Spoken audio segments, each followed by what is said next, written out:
and writers of the CNHS Alumni Foundation that are your further plans to exemplify the high ideals of my alma mater, to render positive service, and finally, I shall impose this obligation upon myself, voluntarily and without mental reservation or purpose of evasion. So help me God. Congratulations. Congratulations to the new set of officers of the CNHS Alumni Foundation.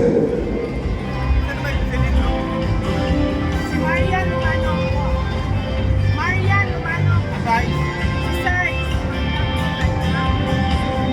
Secretary Secretary. Her invaluable support to the Alumni Association is evident in various projects and activities of the organization.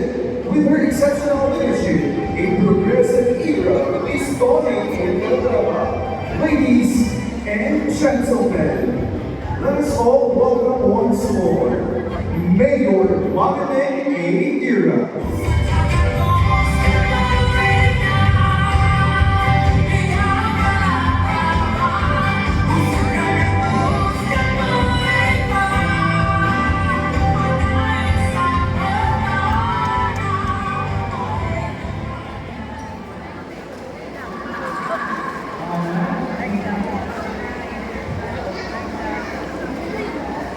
Good evening, everyone.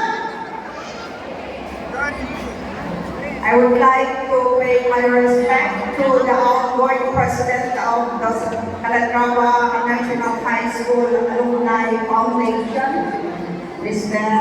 Hermonis Yunsul Jr., and our board member, Honorable Araceli D. Somoza, the newly elected officers of this foundation,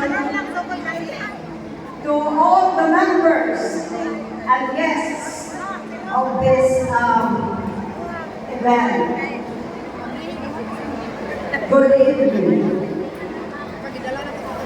To our CNHS alumni officers, our very active and energetic principal, Dr. Dolly